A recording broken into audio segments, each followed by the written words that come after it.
अनोखं असं या जगावरती प्रेम केले की त्याने त्याचा एकुलता पुत्र त्यासाठी दिला. जो कोणी त्याच्यावरती विश्वास ठेवतो त्याचा नाश होऊ नये, त्याला सारोकाने जीवन मिळावे. आणि तोच सुसमाचार सांगण्यासाठी हे फाउंडेशन तुम्हाला योग्य मार्गावरती घेऊन जाईल.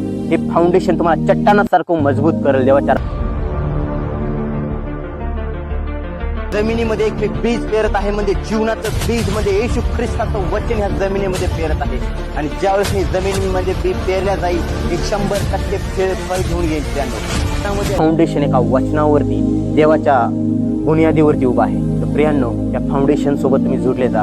त्या फाउंडेशन पर्यंत इतर लोकांना पण सांगा. हे फाउंडेशन तुम्हाला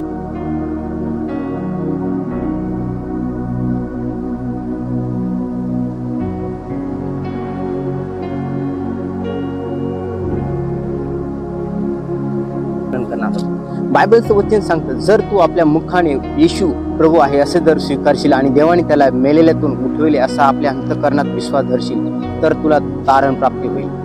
नीतिमत्वासाठी विश्वास धरणे अंतःकरणाने होतो, तारणाचा स्वीकार करणे तोंडाने होतो. आणि 11 वचनामध्ये शास्त्रामध्ये जो कोणी त्याचवर विश्वास ठेवतो तो खजित होणार नाही.